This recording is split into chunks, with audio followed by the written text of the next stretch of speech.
Maligayang pagbabalik mga kasolid, pambansang kamaw Manny Pacquiao nagbigay na ng mensahe para sa mga boksingerong Pinoy. Casimiro sa Japan ulit ang laban. Announcement, Astrolabio versus Nakatani. Pag nagkataon, sunod na biktima sa plano nitong si Gibbons at Mr. Honda. Para sa ating unang balita mga kasolid, kababayan nating si Vincent Astrolabio naghamon na nga dito sa kampyong si Junto Nakatani. Matapos ngang talunin ni Nakatani itong si Santiago ay kagad naghamon si kabayang Acero.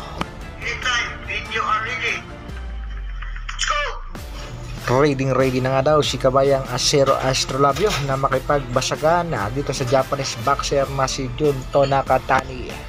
Pero ayon sa ilang mga boxing fans, kung sakaling makakasa ang laban ni Astrolabio kontra kay Nakatani ay pwede siyang matulad sa tatlo nating pangbato na sina Jerwin Ancahas na kung saan pinabagsak ni Takuma Inoue, Jonas One Punch Sultan na pinabagsak din naman itong si Rico Masuda, at ang ating pangbatong si Tapales na pinagapang ni Naoya Inoue.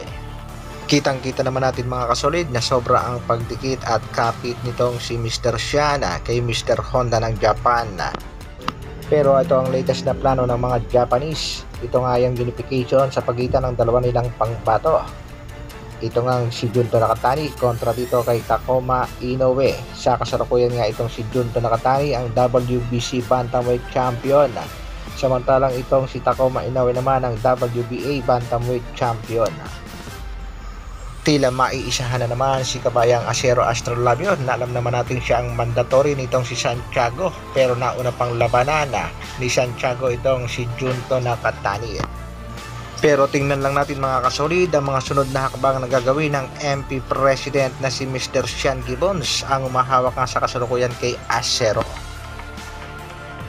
Sa kabilang balita naman mga kasolid, matatandaan natin na kamakailan lamang ay nanabagan nga itong si Quadralas General Casimiro na sana nga daw ay masuportahan ang mga boksingerong Pinoy. At tila nagbigay naman ng response ang ating pambansang kamao na si Manny Pacquiao.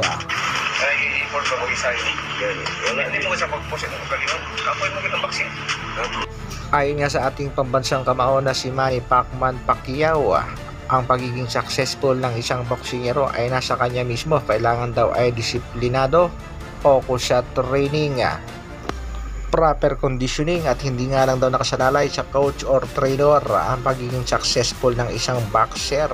Dapat din daw ay iwas-iwas sa mga bawal at mga bisyo. Tila pinatamaan naman itong ating pambatong si Angas ng Pinas sa sinabi ng isa sa mga kasama nitong si Manny Pacquiao.